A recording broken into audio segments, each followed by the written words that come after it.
Good morning, afternoon, scrappers! I am Master Mimic, and welcome back to another episode of Roaring D20s, my little show where I sit here and talk about all things D&D related. Man, it's been a while since I've said that. So, the last time we were here, I believe I was discussing little things such as a lot of movie stuff. I did my little review with Godzilla versus Kong that I did with Balcosaurus, and then I talked King Arthur, Legend of the Sword. I thought that I would talk about another D&D horror story, just because it just kind of came to my the subconscious recently, and I don't know. I just wanted to kind of just talk about the story a little bit. It's a I guess you could say it's a cautionary tale of what happens when you have a player who you already have a history of, let's say, disagreeing with, and then he goes so far as to try and sabotage your campaign, even though it's only meant to be a one shot, something completely inconsequential. So I don't remember exactly what year it was. It was a long, long time ago. Um, let's see. I know it was before Fallout 4 came out. I was really into Fallout New Vegas. Like really, really into Fallout New Vegas. And I had just recently little fun little story here.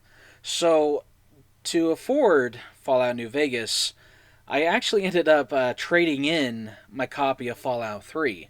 Fallout 3 was my very first PlayStation 3 game, and it was kind of a loss, for me. It felt like I know there are people who will say, what, but New Vegas is so much better. What are you complaining about? I know, I understand. New Vegas was way better. This is more of a sentimental thing. Like I said, it was the first game that I got with my PlayStation 3, and I fell in love with the game. Fell in love with the universe. I fell in love with the setting, and obviously it ended up inspiring the creation of Darklands. Uh, so one day I got a big paycheck from my job, so I decided I was going to splurge a little bit, and I went down. This time I lived in Santa Cruz, California, so I moseyed over to downtown, and there's a video game store down there called Level Up. A little shout out to you guys. Uh, Level Up was a little indie store that initially started right around the time that GameStop was starting to eat it. So I bring this up because it's actually vital to the story. So I go in there and I'm looking for a copy of Fallout 3 because I thought, hey, might as well. I have some extra money. I'm feeling nostalgic. Why not pick up another copy of the game, right? So I go into the store. I say hi to. I think his name was Gary. It's like Greg or Gary. I almost want to say Gary just because that was the name of the clones in Fallout 3. Gary. But I think his name might have been Greg. I don't think he'll ever listen to this, so Whew. But anyway, so I go in there and I find a copy of Fallout 3. Cool. I take it. Obviously it's used. So I bought it. I think it was for about like $20. Um, so that was great. And then I'm on the bus and I'm heading home, and I take out my game and I'm just kind of looking it over. Just it's what else am I gonna do? As I'm listening to my iPod, and I noticed something as I'm popping the before it was just before a game box was just filled with advertisements for other games. But because Fallout 3 came around the time where you actually got a freaking instruction manual. So I noticed though there was a weird bend in the corner of the manual, and I just thought to myself, I'm like, okay, that's weird. It's also really familiar. I looked on the back of the box. Something just kind of, a little light bulb in my head. Bing! So I flip the game over, and I see these weird marks on the corner of the game box. Like, kind of, embedded into the actual plastic wrap for it. And I realized, to my delight and utter shock, this was the same copy or at the very least, the same box that this was Fallout 3, my original copy.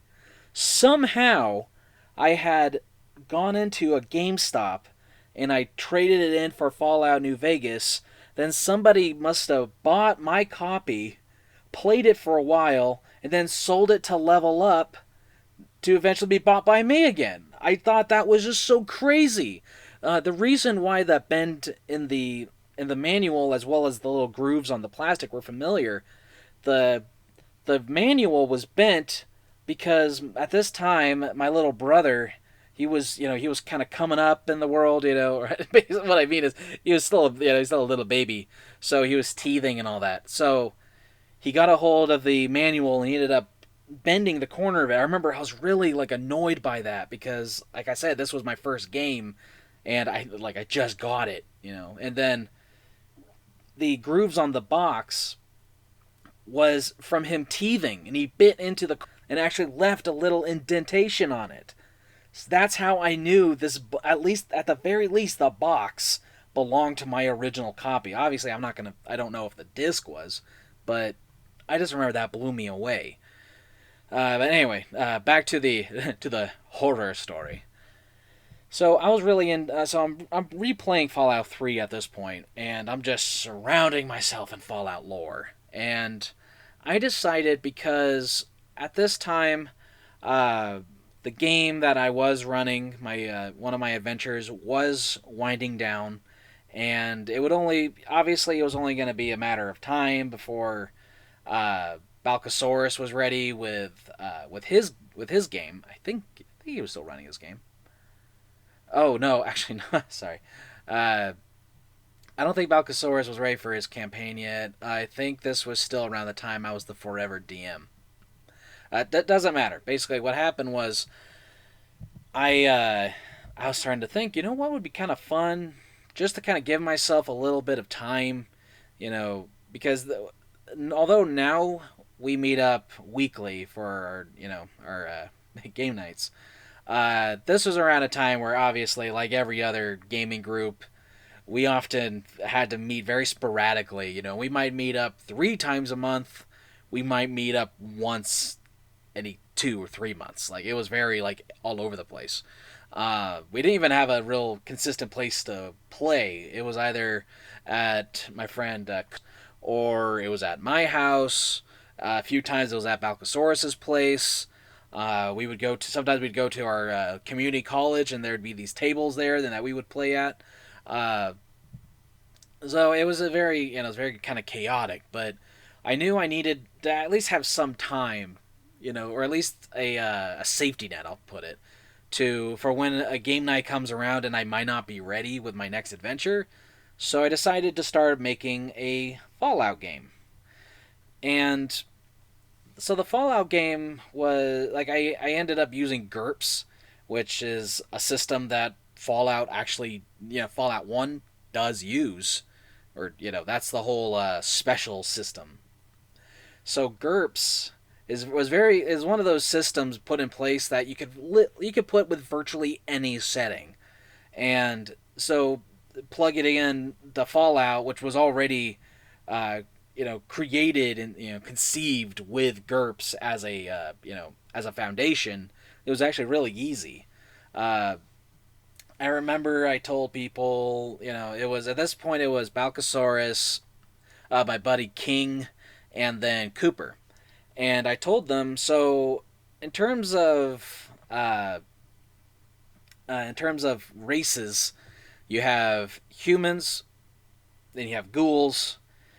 I think I threw a super mutant in there because Fox from Fallout 3 and Marcus from New Vegas and Fallout. I believe he was in number 1 too. Neil from Fallout New Vegas. So obviously there are good, intelligent super mutants out there. So I threw that into. I think I gave them the same kind of stat block as like an orc. I honestly don't remember. Damn. And I think, no, at that point I didn't even know what a synth was, but it doesn't matter. So, and I did tell them, if You have like, okay, for example, if someone's gonna play a, I told them I wanted to try and be lore friendly, so there's no. I know that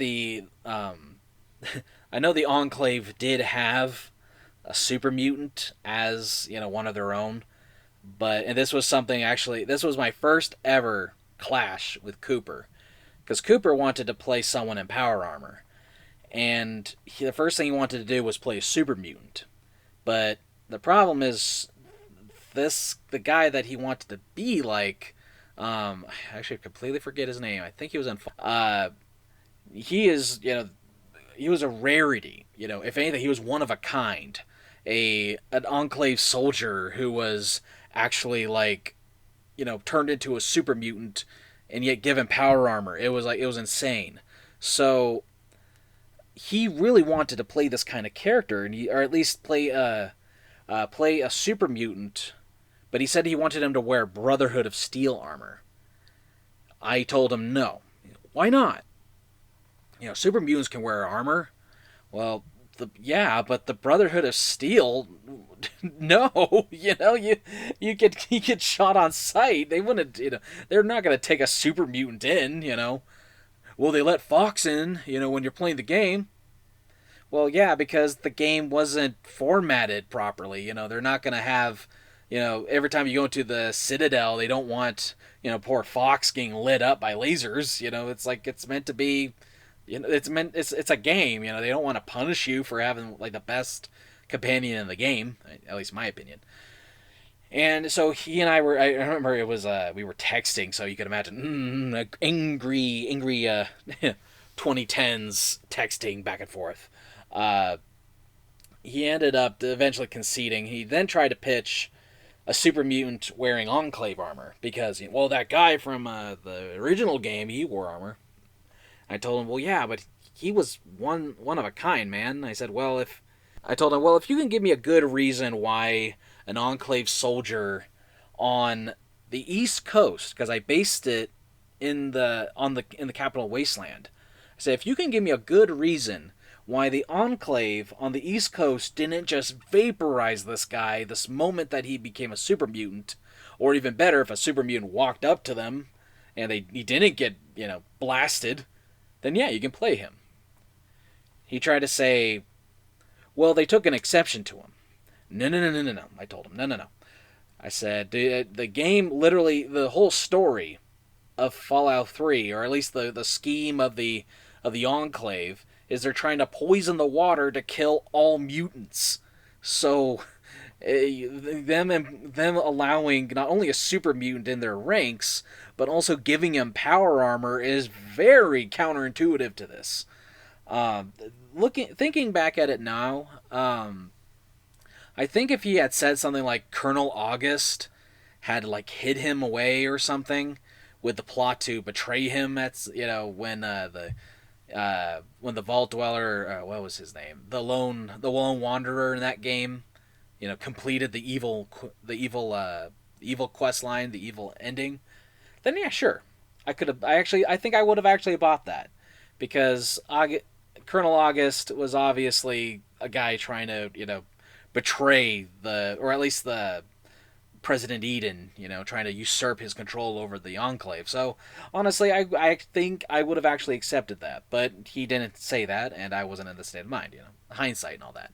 So, instead, he just went with, all right, I'm going to be part of the Brotherhood Outcasts. I said, okay, that works. Except then he said that, well, no, I'm not gonna be a part of the Outcasts. I'm gonna be like I was a part of the Outcasts. So he wanted to play a Brotherhood Outcast who was also an outcast. I'm like, okay, man, whatever, that's fine. Knock it out of the park. So that was all right. So that was it. Cooper got that. I think I allowed him to have a Gatling laser. Everyone had a certain amount of ammo because, as I told them, you guys are mercenaries. Every job is a handful of caps. You guys aren't loaded with caps. You guys are, you're mercenaries. So I think Balcasaurus then played a ghoul, or maybe it was King. I don't know. Somebody played a ghoul, and then another guy played a former vault dweller. Actually, yeah, Balcasaurus, I believe, played the ghoul, and then King, who was knowledgeable about the games, played a vault dweller. And so I basically allowed it so that Balcasaurus's ghoul was really well versed in history, and so he had like insight on certain things. He was tougher because obviously ghouls survived the nuclear apocalypse, so yeah, so they're kind of hardy. And then the Vault Dweller, King's character, I gave very good at technology and all that. Like he was the one responsible for maintaining the generators and all that. And his story was simple. He was a resident of Vault 101 who left after the Lone Wanderer did the little mission in there. The home front, like trouble on the home front. I think that's what the name of the quest was. Sorry, take a quick water break. Water is very important. I live in a damn desert. I need to drink as much of this shit as I can. Anyway, so everyone had their characters. Okay, we had a Brotherhood outcast. We had a ghoul, and we had a vault dweller. Okay, so I told them that the game took place a little after the events of Broken Steel. And I told them at this point the Enclave is just scattered around. This is the time when you'd be playing the game and there'd just be a camp out there and they're just running ops. Just these little pockets of resistance around the capital Wasteland. And at this time, though, they ended up actually being hired by Riley's Rangers because Riley had taken up certain jobs hunting down remnants of the Enclave, and turning their gear in, having made a deal with the Brotherhood outcasts, so they get supplied with caps and ammo and whatever they wanted, and or stim packs or whatever the outcasts were offering, and in return, they would be wiping out the blight of the Wasteland. So unfortunately, Riley only has so many Rangers, and got to where the amount of ops coming in, she just couldn't do. So she started, reaching out to. I said first she reached out to the regulators, and then she reached out to this party. The party was meant to hunt down an Enclave caravan that was escaping the mobile Air Force base. Oh, excuse me. And they were told basically hunt them down, wipe out whoever is in charge, and yeah, bail basically. And so they did. They decided to stage a. Well, first they ended up having to kill some raiders because they wanted to stage an ambush around Evergreen Mills. God, if anyone has not played this game, they have no idea what the hell I'm talking about. But anyway, so they decided to stage an ambush by Evergreen Mills, and because there's a raider base around there, they got attacked by raiders, but they annihilated them. So then they're lying in wait, and they see the caravan coming. I think it was a couple of Hellfire troopers, 2 Enclave soldiers in power armor, and then an officer, very small. But the thing was, they had basically a repurposed Brahmin that was lugging behind them this big crate, and they're like, oh, what the heck can that be? This is like I think I said it was like half the size of like a semi truck's trailer. It was big. How a Brahmin is able to, whatever. So they're moving through the wasteland, and they stage the ambush. And I just remember the Enclave, they were rolling so bad. So not only was the ambush a success, but it was like, I think it was something like the ghoul, because Balcasaurus loves playing snipers or people who fight at a range. So he went to snipe one of the Hellfire troopers because they had the heavy flamers. and he rolled a natural 20. So, bam, dead. Uh, and then this big old firefight ensued, and they ended up defeating the Enclave. But not before the officer, he barely managed to, like, because he went to run away, and it provoked an attack of opportunity from, actually, I think it was from the Outcast.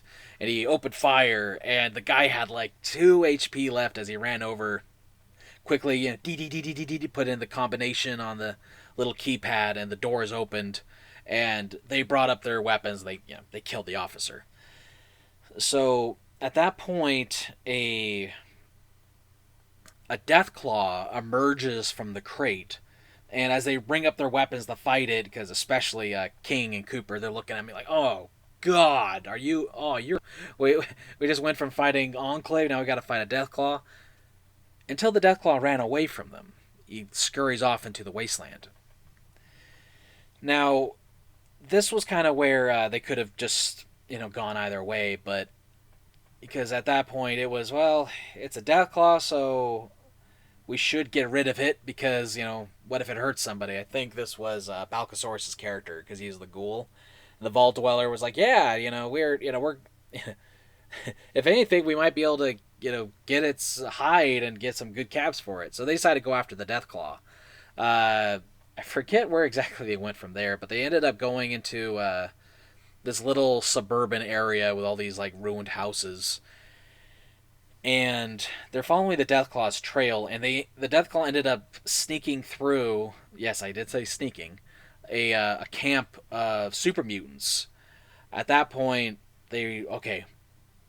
I described how there was 3 regular super mutants. I think there was like 2 brutes, a master, and an overlord. So this was a pretty decent force. And they managed to lure the weaker ones into a minefield because the ghoul, he had explosives and stuff. So they blew up a bunch of them, or at least, crippled most of them. And they basically just had to deal with the master, and they had to deal with the overlord. Well, the overlord just charges right at the outcast because I tried to tell them, I said, the super mutants see a bucket head, they want to knock it out. These are the biggest and baddest dudes in the Wasteland, so the super mutants kind of, they feel obligated to, test their mettle. So they get into this, fight, and the Overlord, he's taking hits really well because, Overlords in Fallout 3 have some of the best, HP in the game. I think they're actually up there. They're either more so or just under death claws. Like, they're strong. So at that point, the outcast, yeah, let's go, let's do this, because the Gatling laser wasn't doing much. So they're going into this brawl, and this is where a very strange horror story starts, because for some reason Cooper became really, really like unapproachable when it came to this combat. So he and the super mutant are fighting, and he's in there and he says, I let him have a power glove, and because I wanted him, he said he wanted to be the tank. So I'm like, okay, sure. So he has his power glove and he's bam, bam, bam. He's punching this thing in the stomach, and he's doing some decent damage to him, And then it was the super mutant's turn. And I said, okay, he is going to he's going to bring down his fists on top of you, try to bring it both down onto your head. He suddenly goes, well, what do you mean? I'm like, what do you mean? What do I mean? You're in melee combat. Well, yeah, but I'm like, shouldn't the glove knock him back? I said, no, not an overlord. These guys are huge. That happens like that in the game. Okay, man. Great, it happens in the game, but I am running this game. I'm the GM, I don't know. He should have to like come to me, because the power glove in the game, or the power fist. Actually, I think I've been saying power glove this whole time. I love the power glove. It's so bad. I think it's actually a power fist. I'm sorry. But yeah, he's like, no, man, the power fist should be knocking him back. That's in the game. I said, dude, it doesn't matter. I said, this guy he's huge. Have you not seen them? I said, no, he's still in melee range of you. And I said, did I say anything along the lines of when you punch him, he's knocked back like a few feet? We said he's like, lurching back, like, and I said, yeah, he's taking the hits, you're making him arch backward, taking the hits, No, he's not just going to like, whoa, go flying back, this isn't, you're not Captain Falcon or something. And he gets really, really annoyed with that. And he's like, well, do I get an attack of opportunity? And I said, well, why are you taking an attack of opportunity? He says, well, he has to come into melee range. No, he doesn't, because he's not knocked back. I said, what are you doing? All he's doing is hitting you, and you're making a big deal out of it. He says, whatever. I don't care. Okay, so the guy goes to hit him, and just because, he couldn't have more drama, both the fists coming down, I rolled a natural 20. Cooper didn't like that. No, he did not. He looks at me, and he literally tells me, he goes, confirm it. I'm like, what do you mean confirm it? I rolled a natural 20. He goes, well, those are the rules. You got to confirm your critical. And I tell him, dude, when we play Pathfinder, which I know you're taking that rule from, we don't confirm crits. Like, we completely bypass that system. Why are you trying to? So you're trying to tell me, the GM, to implement crit confirmations in my own game? Well, it's only fair. Then I tell him, well, how about when Balcasaurus nailed that his trooper in the head with a sniper rifle? Did I have him confirm a crit then? Well, no. When you were blowing away that officer, that last time with your Gatling laser, did I make you confirm a crit then? No, this is different. How is this different? Because it's my turn? It's just fair. Oh, God, I'm thinking about it now. It's so funny. So, yeah, I tell him, there's no crit confirmations. He critted on you, and I rolled the dice, and yeah, so he took the damage. At that point, Cooper just kind of shut off. Like, that, arms crossed, sitting there drinking his soda, having his snacks, just kind of not really, when there's role playing going on, he doesn't say a thing. Whatever, does care. So the only times he even said anything was he would roll, he'd, and I said, all right, man, so it's your turn. What do you do? I don't know, man. I attack. All right, I hit him. Okay, roll damage. All right, does that much damage. Okay, man. Jeez. So I'm just like, wow. Okay. So at that point, I'm thinking, so because he got hit and then he got critted on, he's throwing everything out. Whatever. I don't care. But from this point on, after this fight with the Super Mutants, they beat them, obviously. At that point, Cooper wanted nothing to do with the game. It was obvious at that point he just wanted to get as far away from the table as possible. Or at least he wanted the game to end like right then. He was done. Because what happened from there was they were trying to track the Deathclaw, except the Outcast goes, hey, we got to loot these things first.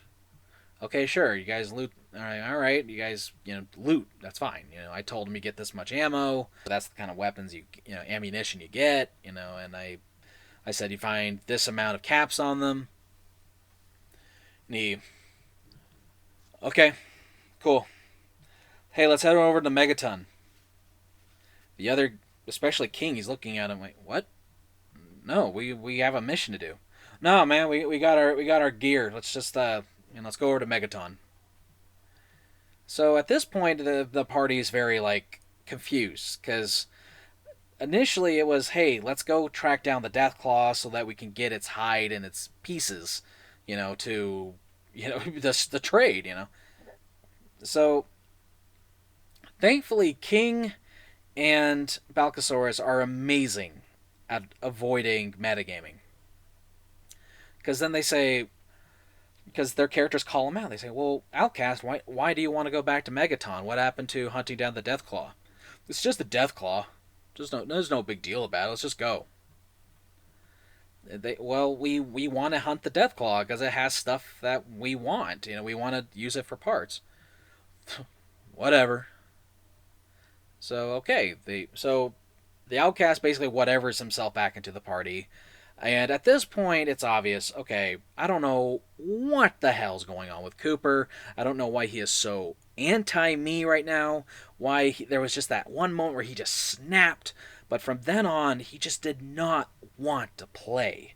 So I described them going through this old police station, and they find, that there's a couple of mutants in there that have been killed. The Outcast made very certain, like, all right, well, I'm just going to be up here just, looting, whatever. All right. The party decides to stay with him because he's the tank. He's the big guy in the power armor with the Gatling laser and the power fist. They're not just going to leave him behind. So they stick with him, and they're just kind of looting around. And but at this point, though, Cooper is so determined not to do the quest. He's even asking, "Are there any functional terminals around?" I said, "Well, there's a few flickering ones. Yeah, I'm gonna go see what's on them." So at that point, I go, "Okay, dude, what is your problem?"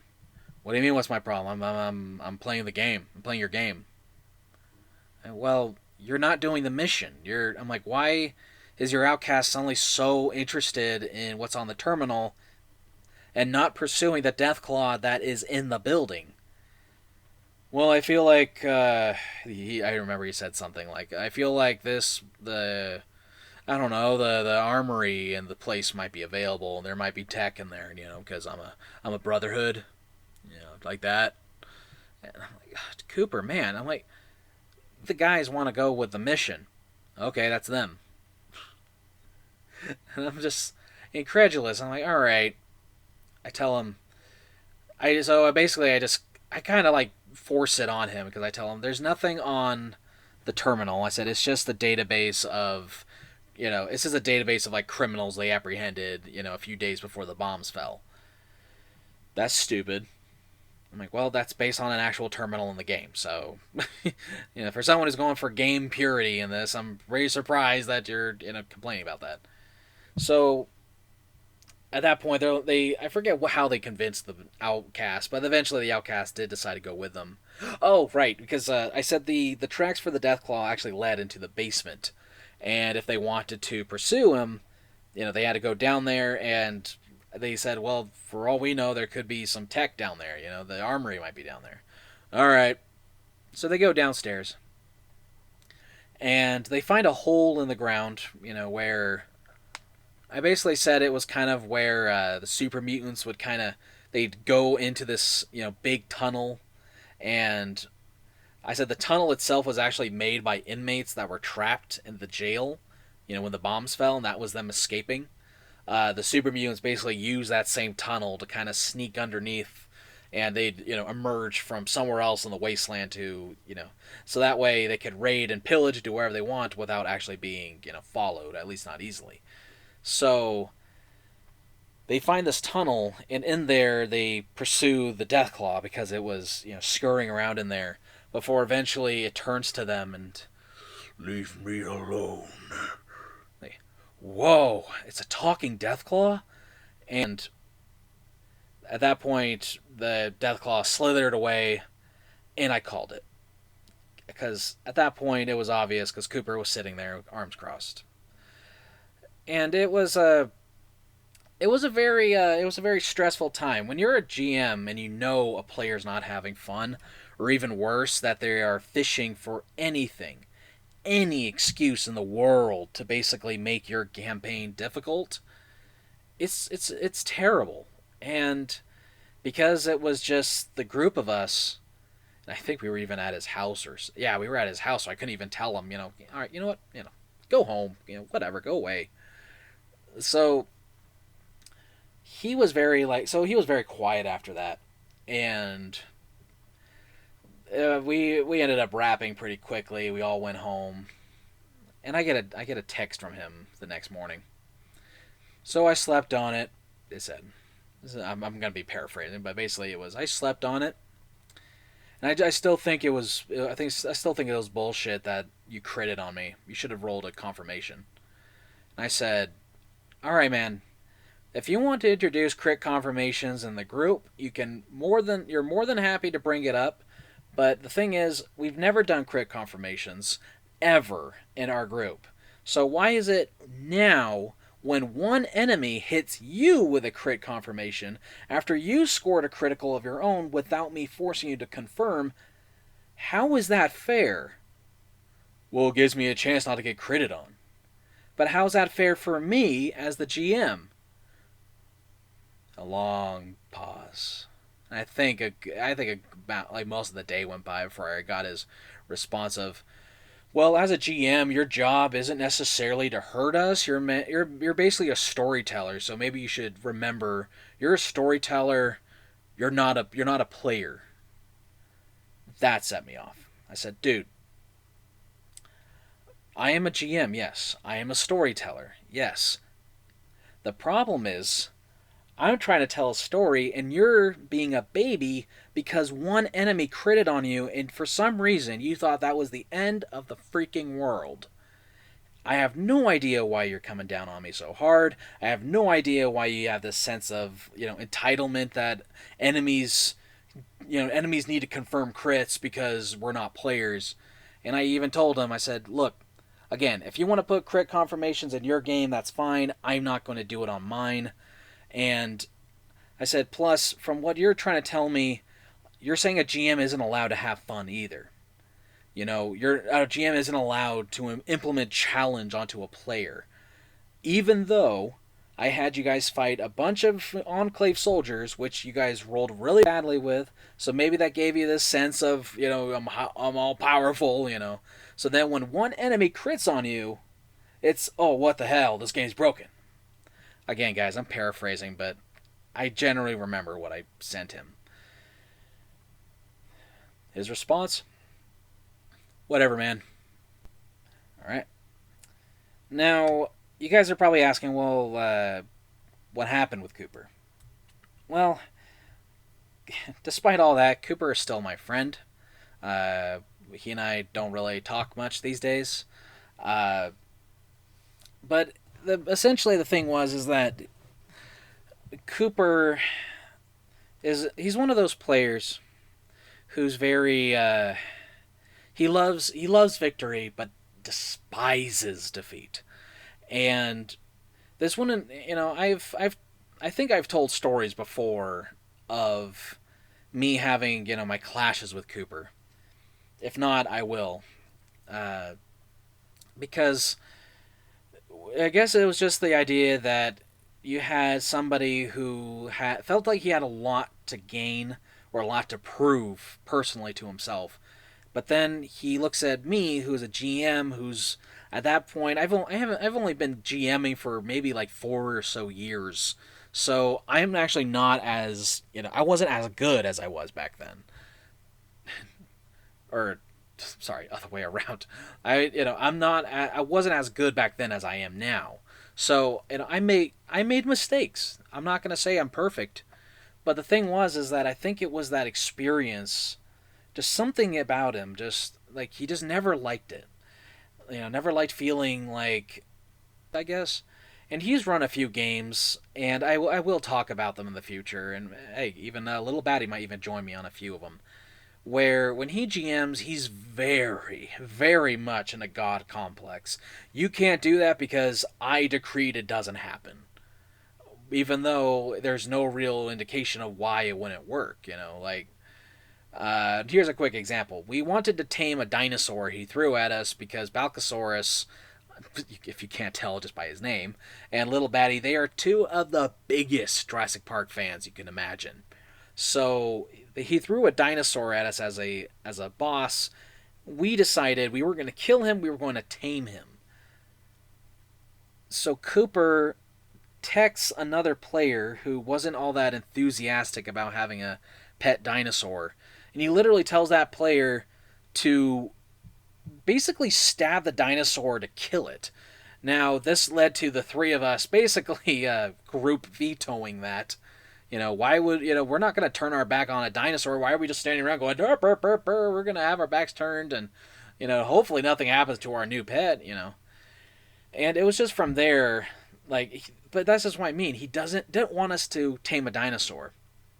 So he made sure he was going to try to screw us over because he didn't want us to have a dinosaur.